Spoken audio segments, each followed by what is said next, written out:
बेहद अहम और बड़ी खबर है। सुप्रीम कोर्ट से जो फैसला सुनाया जा रहा है, उन्होंने कहा है कि उद्धव ठाकरे ने खुद इस्तीफा दे दिया था। ये महसूस करते कि उनके पास अब नंबर्स नहीं है, लेकिन अगर वो इस्तीफा नहीं देते तो हम राहत दे सकते थे। यानी जो कुछ अतीत में हुआ है विस्तार से उस पर चर्चा हो रही है, उसमें विस्तार से यह फैसला सुनाया जा रहा है। लेकिन जो खास बिंदु कहा जा रहा है वो ये कि अब उद्धव ठाकरे ने जबकि खुद इस्तीफा दे दिया था मुख्यमंत्री पद से, उसके बाद तमाम कार्रवाई आगे बढ़ी थी विधानसभा की, अगर वो इस्तीफा नहीं देते तो उनके लिए राहत मिल सकती थी। यानी उस पूरे घटनाक्रम को लेकर के हर बिंदु को यहां पॉइंट आउट कर रहा है सुप्रीम कोर्ट। और उन्होंने ये कहा है कि जिस तरह से सुप्रीम कोर्ट अब उन बातों पर उन दोनों पक्षों को सुनने के बाद ये बात कह रहा है कि गवर्नर की जो भूमिका थी उसे लेकर कितना जायज उस सदन के सत्र को बुलाना माना जाएगा, उसे भी लेकर उन्होंने कहा है व्हिप जारी हुआ था वो कितना वैध था, किसे माना जाना चाहिए था, इसे लेकर भी बहुत खास बात कही है सुप्रीम कोर्ट ने। लेकिन खास बात सबसे ये कही है कि उद्धव ठाकरे ने तो खुद अपने पद से इस्तीफा दे दिया। और ये सबसे खास बात है कि किस तरह से अब उद्धव ठाकरे को लेकर के सुप्रीम कोर्ट ने ये बात कही है। उद्धव ठाकरे के फ्लोर टेस्ट का सामना उन्होंने खुद नहीं किया था और इस्तीफा दे दिया था।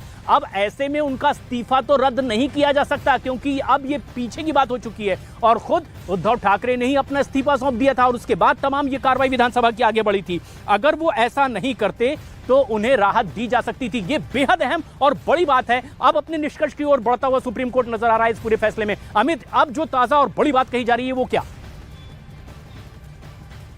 इसके आगे भी सुप्रीम कोर्ट ने कहा और कहा है कि ये तो पूरी प्रक्रिया यहां पर हुई थी, लेकिन जो गवर्नर का उस वक्त फैसला था और उसके बाद जो विधानसभा अध्यक्ष का फैसला था फ्लोर टेस्ट करवाने का, चीफ व्हिप को जहां पर अपॉइंट करने का एकनाथ शिंदे के ग्रुप था, वो गलत था। और इससे आगे अब ये